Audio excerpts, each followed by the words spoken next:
Hello people, welcome back to my YouTube channel Rowdy Yashu. ఈరోజు పొద్దున లేవగానే మా పాలైన అయితే జున్ను పాలు అయితే పట్టుకొచ్చినాడు. నేను ఈ పాలు చూడంగానే షాక్ అయినా. ఏందబ్బా ఇవి మొత్తం పసుపు పసుపుగా ఉన్నాయని చెప్పేసి మా అమ్మకి అడిగితే, నిన్ననే కదనే బర్రె ఈదింది, పాలు ఇట్లానే ఉంటాయి అని చెప్పేసి అన్నది. సో దాంతో అయితే మా అమ్మ అయితే జున్ను అయితే తయారు చేస్తా అన్నది. సో దానికోసం ఫస్ట్ అయితే బెల్లంని అయితే మొత్తం చిన్న చిన్న ముక్కలుగా అయితే కట్ చేసేసింది అనమాట, పసక్ పసక్ అని. సో కట్ చేసిన బెల్లంని ఈ పాలల్లో అయితే వేసి మిక్స్ చేస్తూ ఉంది. ఎందుకమ్మా ఇట్లా మిక్స్ చేస్తూ ఉన్నామంటే అది ఫ్లేవర్ అనేది బాగుంటుంది అన్నమాట. నార్మల్గా చక్కెర కూడా వేసుకోవచ్చు అంట, కాకపోతే బెల్లం అనేది కొంచెం హెల్దీ కాబట్టి మా మమ్మీ బెల్లం అయితే వేసేసింది. ఇలా వేసేసిన తర్వాత అది మొత్తం బెల్లం మొత్తం కరిగే వరకు దాన్ని కలుపుతూ వస్తుంది.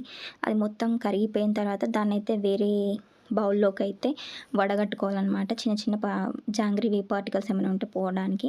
సో నెక్స్ట్ అది అయిపోయినాక రెండు మిరియాలు ఇంకా ఇలాచీలు వేసి దంచి పౌడర్లాగా వేసేసి దాంట్లో అయితే వేసేసింది.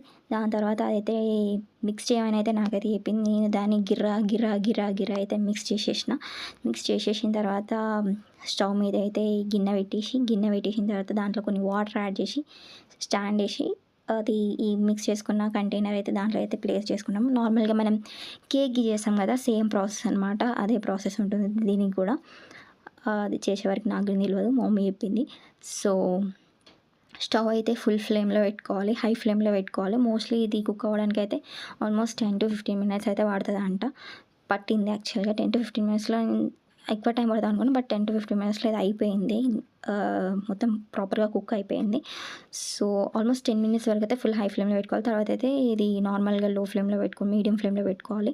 తర్వాత మధ్యలో ఇది ఇట్లా నైఫ్తో ఇట్లా చేసి చూస్తే మీకు నైఫ్కి ఏం అంటకపోతే అది ప్రాపర్గా కుక్ అయినట్టు అనమాట ఆ టైంకి.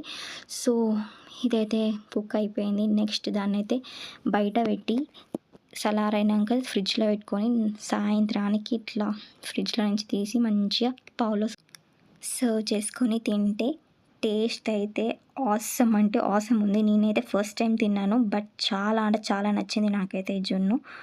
సో మీరు కూడా ట్రై చేయండి.